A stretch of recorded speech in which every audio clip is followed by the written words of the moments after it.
Okay, so we will be talking about parts of speech for this week. And let's start. I did a quick presentation, so I hope you go over this video so you learn the part of speech. So let's start. So the first thing we're going to learn is understand that in a sentence or when we speak, we have different parts of it.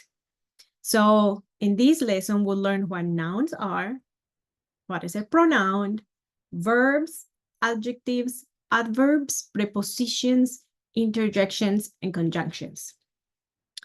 So let's keep going. So the first thing you have to learn is any sentence or any idea will have a noun. A noun is usually a person, place, thing, or idea. For example, in the following sentence, the dog barked loudly. The word dog is the noun because it is the thing we're talking about, okay? Now, there is also called pronouns, and the pronouns replaces the noun. So, for example, in the sentence, she loves to read, the word she is a pronoun which replaces the specific person's name. So, for example, let's say in my case, I am Joanna, and I'm gonna say Joanna loves to walk. So the pronoun for me will be the same as her. It would be she. So if someone is talking about me, it would say she loves to walk, which is replacing my person name or my name, which is Joanna. And that's a pronoun. So, and you all know that there are many different pronouns.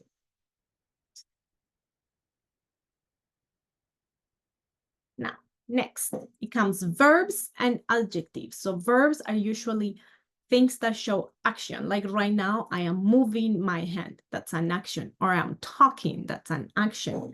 But not all actions, not all verbs are actions. There can also be a state of being, like the verb to be a doctor or to be a student. So like I said, I am a teacher. That's the verb it's a state of being, which is, it shows what I do. I teach. If you are a student, then says the verb is are, which is also verb to be, and it's also a state of being. It's describing what you do. You are a student. So in this case, or this example that I have, it's in the sentence, she ran to the store. The word ran, which is in the past, it's the verb, and it shows an action. But as I said before, not all verbs are action. There are also a state of being.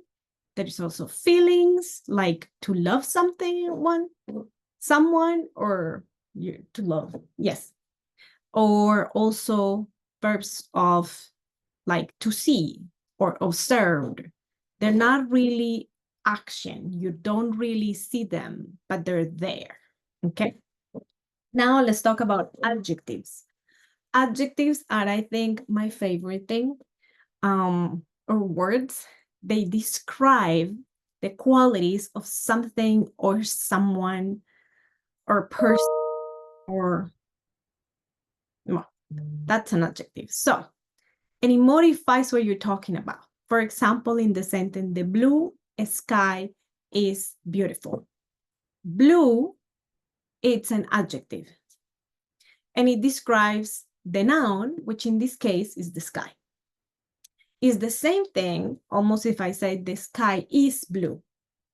Blue, even, it's still an adjective. It's just describing the same thing, the sky.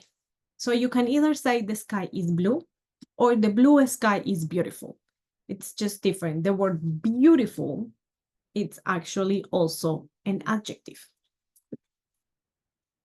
Now, let's talk about adverbs. These are very tricky, but for now, we're going to keep it simple. Adverbs are, in English, kind of the king of the sentence. But for right now, we're going to keep it very simple.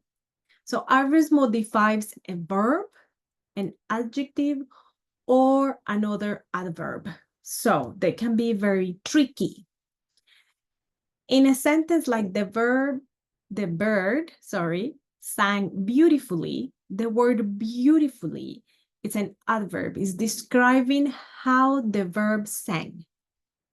If I said I walk quickly, it's describing the way I walk.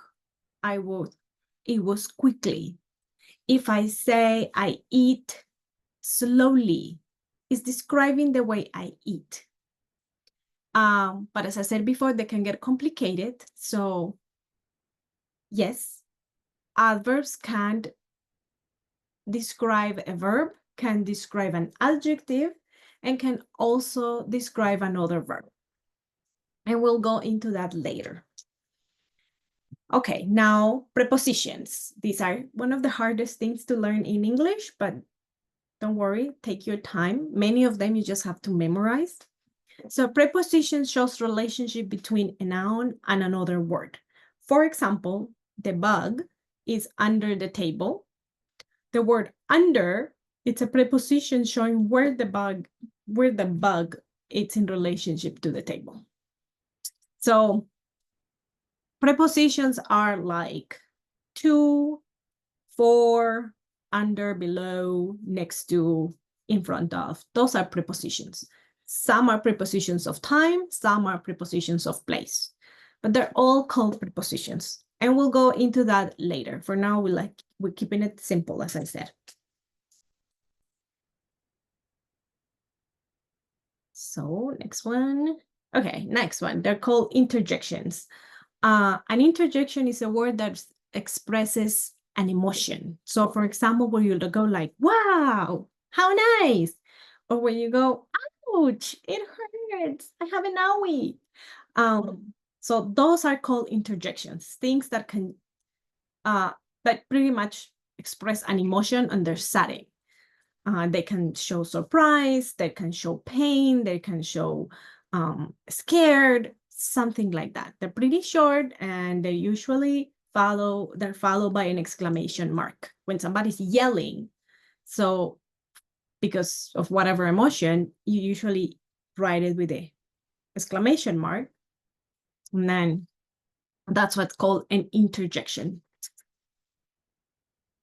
Then it comes conjunctions. These are one of my favorite parts of a speech.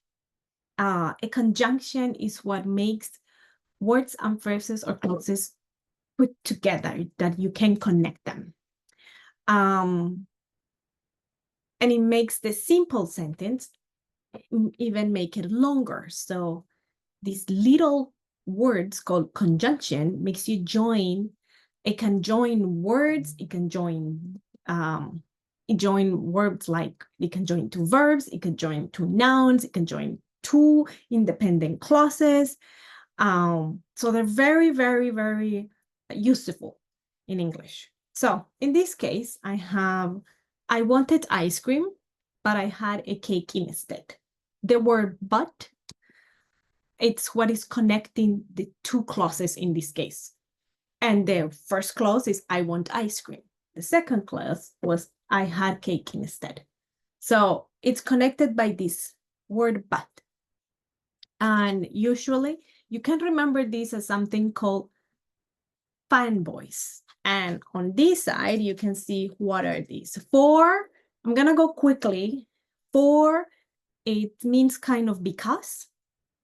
And it's when you're adding something like, I like coffee and cream. Nor mean you're trying to,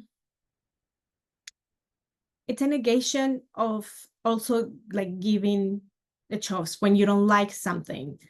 And I'll give an example later. I can't think of one from right off the top of my head.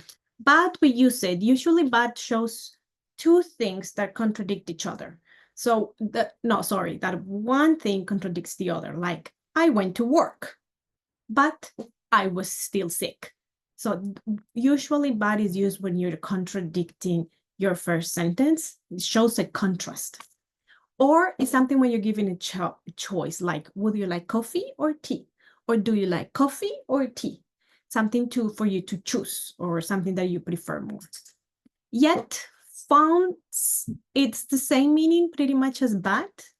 It's not used a lot in a speech or in writing, but it's pretty much the same. There shows a contradiction. And then there is so, which is explain something you're talking about, or is when you want to show an effect or an effect of something that you're talking about. You use so, usually for explaining something. Then here comes, let's review. So the parts of a speech are nouns, pronouns, verbs, adjectives, adverbs, prepositions, interactions, and conjunctions. Now, you can practice this at home. You are gonna identify the parts of a speech of each underlined. So I'm gonna leave you this to you do at home, just for you to practice, just like a little game. And if you wanna give me the results, you can always email me, or you can write the results. Yeah, no, you can probably just do it on your own. This is for your own. It's if you want to practice, just you can tell me what are the meaning of all of these words. So if you did it, here are the answers. So for, oh, that's a surprise. It's an interjection. My uncle car is in the shop. So can your mom pick me up? That's a conjunction. It's using so. The campfire blazes brightly. Brightly, it's an adverb. And actually, most adverbs, you'll recognize them because most of them, not all, but many of them, finish with the ly ending. Now, Theo left his history book on his desk. On, it's a preposition of place, on the desk. A pretty dog was running through the park. Pretty, it's an adjective, same like beautiful, same like gorgeous. She bought a new jacket at the store. She, we talked about pronoun, like he, or like it, or we, or you. The volleyball team won their match. Won, it's a verb, and in this case, is the past of win, which is an irregular verb. My favorite place to visit is the bookstore. Bookstore, it's a noun. The dog hid behind the girl. Behind is a preposition of place. Jill quickly swam to the shore. That's a verb. It's the past of swim. Okay, now let's keep going. So let's recap. We talked about the 8 major parts of a speech that make up for sentences. And hopefully we understood the different parts and the different definitions of building these parts in order to build strong sentences. So we have nouns that they describe a place or thing or a person. Then they have verbs that can be action, a state of being, or could be a feeling sometimes. Like to love is an action. To see is an action. To feel is an action, but you don't see it, you feel it, right? Adverbs are words that this can describe verbs, adjectives, and noun, and adverbs on its own. Now, pronouns, it's what it replaces a noun or a person's place, or a person's name or a place, right? Or a thing. Adjectives describe a noun. We know that. So like, my dog is pretty. So this is my pretty is describing my dog. Then there is prepositions that we know. There is in, on, at, above, below, next to, in front of, and many more. There are conjunctions we know, for, and, nor, or, so, yet, and but. And then there is interjections that are things that pretty much it's an expression of being surprised or an emotion that we're feeling. And we usually write them with an exclamation mark. Okay, so that's it. I hope this helped you to do your work below. And I'll see you in another class or in another lesson.